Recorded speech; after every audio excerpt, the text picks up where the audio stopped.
From the English Standard Version.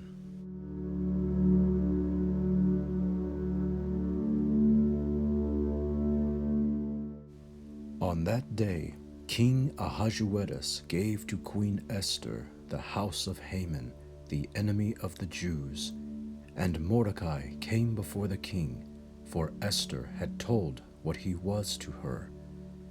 And the king took off his signet ring, which he had taken from Haman, and gave it to Mordecai. And Esther set Mordecai over the house of Haman. Then Esther spoke again to the king. She fell at his feet and wept and pleaded with him to avert the evil plan of Haman the Agagite and the plot that he had devised against the Jews. When the king held out the golden scepter to Esther, Esther rose and stood before the king, and she said, "If it please the king, and if I have found favor in his sight, and if the thing seems right before the king, and I am pleasing in his eyes, let an order be written to revoke the letters devised by Haman the Agagite, the son of Hammedatha, which he wrote to destroy the Jews who are in all the provinces of the king. For how can I bear to see the calamity that is coming to my people? Or how can I bear to see the destruction of my kindred?" Then King Ahasuerus said to Queen Esther and to Mordecai the Jew, "Behold, I have given Esther the house of Haman, and they have hanged him on the gallows because he intended to lay hands on the Jews. But you may write as you please with regard to the Jews, in the name of the king, and seal it with the king's ring. For an edict written in the name of the king and sealed with the king's ring cannot be revoked."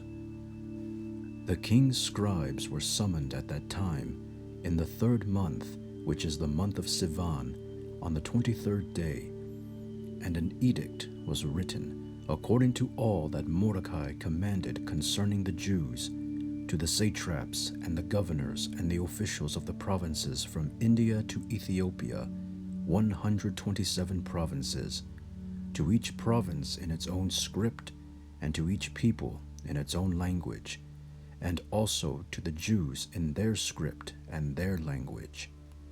And he wrote in the name of King Ahasuerus and sealed it with the king's signet ring.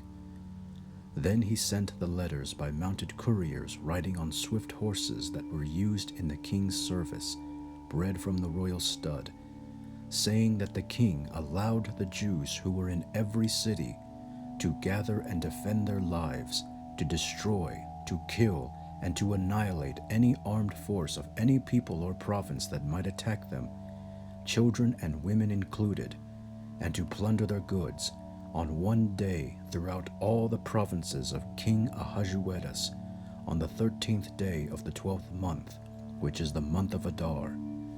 A copy of what was written was to be issued as a decree in every province, being publicly displayed to all peoples, and the Jews were to be ready on that day to take vengeance on their enemies.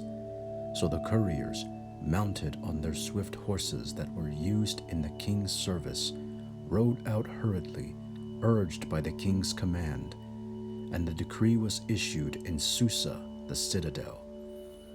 Then Mordecai went out from the presence of the king in royal robes of blue and white, with a great golden crown, and a robe of fine linen and purple, and the city of Susa shouted and rejoiced. The Jews had light and gladness and joy and honor. And in every province and in every city, wherever the king's command and his edict reached, there was gladness and joy among the Jews, a feast and a holiday. And many from the peoples of the country declared themselves Jews, for fear of the Jews had fallen on them.